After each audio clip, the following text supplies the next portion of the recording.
Hey everybody, it's Corey Salty True Floyd for Amerime Media, and I just want to say that candy corn sucks!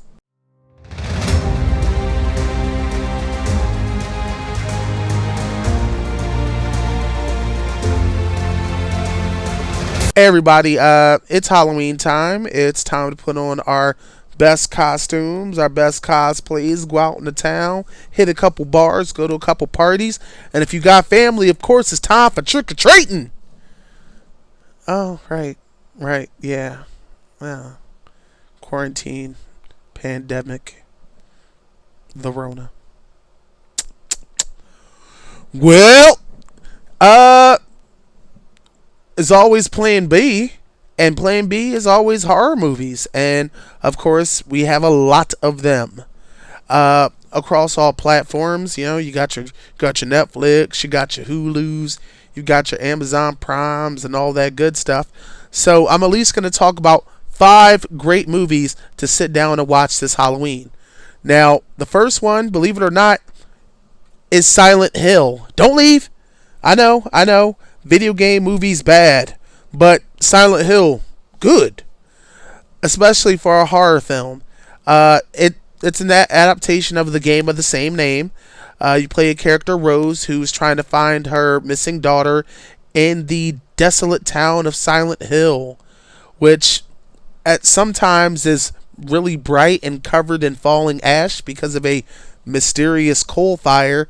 And then after a weird air horn, things get a little dark, get a little freaky, get a little nasty.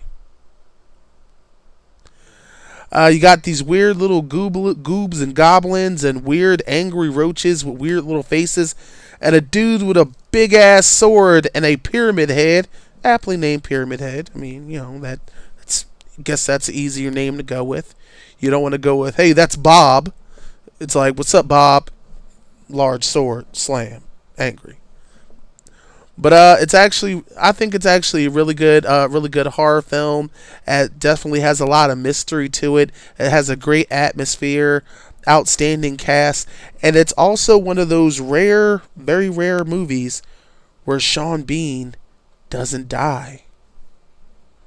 But this one's actually good. My only stipulation is, it's only good to watch maybe once or twice. It's not like an instant classic. It's not something you should break your neck to have in your collection, but it's nice to have on every once in a blue moon if you want to watch something kind of scary and kind of gory. It's also available on Amazon Prime, so be sure to check that out. Next film actually hails from South Korea. It's a Netflix original, #Alive. #Alive. It takes place in South Korea, so of course it's a foreign film. There are subtitles. If you're not a fan of subtitles, I'm not sure if they updated it and added a dubbed version yet. But if you don't read subtitles, you're a pretty shitty person. You need to figure out how to read. Reading's fundamental. It's good for you. Plus, I hated that whole sub versus dub crowd. Either way, as long as you're getting the message of the film, it's all good. Anywho, our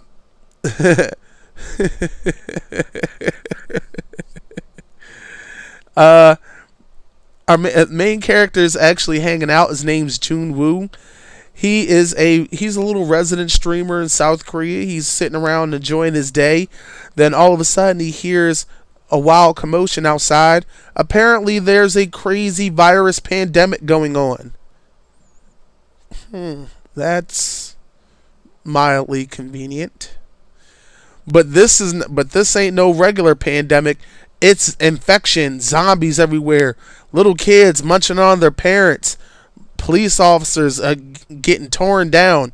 So he does the most logical thing. He locks his door. And I'm not going to lie, the film taps on a lot of tropes that we've seen before, especially in like 28 Days Later, even, of course, the classic The Night of the Living Dead, George Romero. But there's something about it that just makes me still want to watch. It's enjoyable. It's The one thing I noticed that was really cool, and I peeped game early.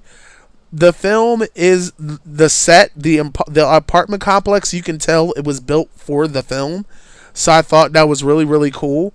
The main cast is finite. It's 2-3 people maximum technically, and we actually get a good look at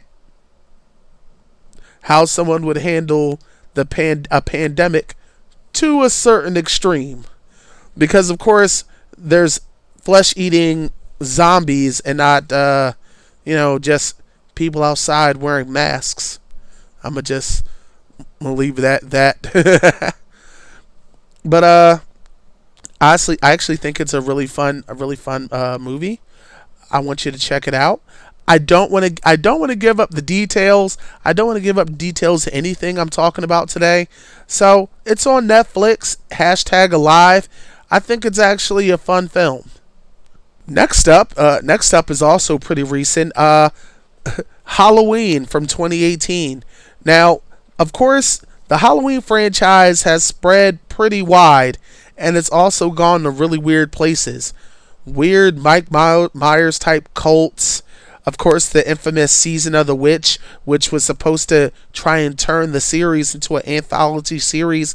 It was like this crazy corporation with these cursed masks trying to kill kids. It got really weird. Then they went back to Michael Myers and they ran out of ideas, all the way up to Halloween Resurrection, where Busta Rhymes did martial arts and kicked Michael Myers out of a window. And then we had Rob Zombie do a reboot of the series, which was good and bad at the same time. And then he did a sequel, which was also good and bad. I'll leave those up to you.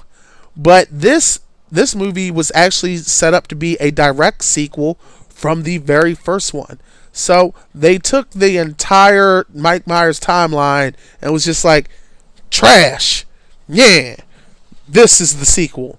So, and it takes place literally in 2018, where we have Laurie Strode is a old, angry, PTSD driven badass who's more like a doomsday prepper, and the doomsday is Michael Myers, who in the beginning of the film is still serving his life sentence in this insane asylum. And of course, yada yada yada, Mike Myers is free. He's out there trying to kill Laurie all over again. The film keeps his storyline pretty simplistic, and I think that goes really well for it.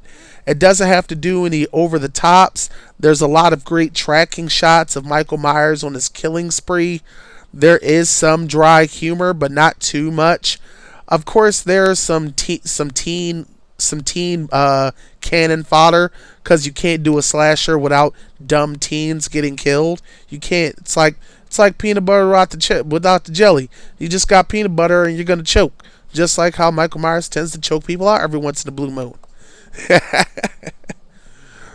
But it still is a really enjoying ride. So please check that out. Last time I checked, it was available on Amazon's On Demand. So I think it's like $3, $4 just to rent it for the night. There's nothing wrong with that. So make sure you check it out. Now, here's my next one. I don't want to lose you, but I might. Hubie Halloween, starring Adam Sandler, on Netflix. Now, here's why I picked Hubie Halloween. Adam Sandler said if he didn't get nominated for Uncut Gems, he was going to turn around and make the worst movie ever. Hence, Hubie Halloween. But somehow, in this supposed to be bad movie, it's actually a really fun family film. Adam Sandler plays a 40-plus-year-old guy who still lives with his mom, which is kind of like, reminds you of Bobby Boucher from The Waterboy. Only instead of being able to tackle the hell out of people. He has this crazy Swiss Army thermos that pretty much does anything. It's almost on some go-go gadget periscope, go-go gadget grappling hook. And he plays the town's worrywart who has a heart of gold, but he's also delightfully dumb. And the neighborhood loves to hate him. As the movie goes on, it seems like people are getting kidnapped on Halloween night, and Hubie's the only one who realizes it's a real thing, so it's only up to him to stop it. So it turns into a stone cold whodunit. Now, it's a Happy Madison production because it's an Adam Sandler film, so you get to see Rob Schneider, Steve Buscemi, Shaquille O'Neal, Kevin James, a few SNL actors like Mikey Day and Kenan Thompson. It's a really fun movie. There's Tim Meadows, Maya Rudolph. It's one of those things where I always am going to love and respect Adam Sandler because when he does a movie, he brings all of his homies together to get that money and have a good time. Like, he literally is getting paid to hang out with his friends, and we get a movie out of it. And this movie is actually surprisingly good. It's kind of wholesome. Is it the worst movie he's ever done? No. Go look at Jack and Jill and The Ridiculous Six. Those are horrible. Hubie Halloween is cheesy and delightful, to be honest. I know I always talk about goriness and slasher, but every once in a while, you might have the kids around because, it's not like they can go out trick-or-treating because no one's giving out candy. So sit down and enjoy a nice Halloween family-friendly film. Last but not least, it would be a crime against humanity if I didn't tell you to go watch Lovecraft Country on HBO Max. Hands down, one of the best things you could watch. One, it's definitely not for kids. Two, African American horror sci-fi, which is done to such a beautiful, elaborate scale, like HBO originals always do. The show itself, each episode is kind of like a different subgenre of horror. First you got Cabin in the Woods. Then you've got angry sorcerers. Then you've got a crazy ghost story. Then you have crazy curses. Then you have time travel. You have temple mysteries. Every episode is its own individual roller coaster. It's a great show. You got a guy named Atticus. He's trying to figure out the mystery to his bloodline. His best friend Letty, who's a very street savvy young lady who doesn't take any mess. You have his dad who has issues. You have Uncle George. You have a lot. It's a really great black horror experience. It's also a great horror experience in general. Now, for those who are not melanatedly inclined, you're going to find a lot of the material a little hard to swallow. You're welcome. That's the best way I can put that, because it definitely takes place in 1950s America. So, of course, social norms are the real horror, at least from my point of view, and hopefully from your point of view too.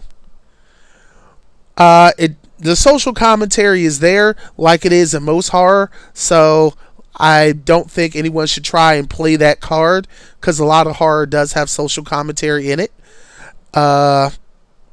Maybe I'll go there in another conversation. But it's definitely worth the watch. Of course, it's on HBO Max. So, it's not TV, it's HBO. Get the app, or if you have Amazon Prime, you can actually upgrade your Amazon Prime service to include HBO Max. Put up that extra change, It's okay. You know it pays for itself. And that's it. I'm pretty sure there's some horror movies you want to suggest. Leave those in the comments below. This is Corey Saltshoe Floyd for Amerime Media. If you're going to go outside on Halloween, make sure your costume incorporates a great mask that matches it. Don't forget to wash your hands. Keep that sandy spray and that sandy gel on deck. Take care of each other, and candy corn sucks. Stay up to date on all of Amerime Media's content. So then, see you in the next one.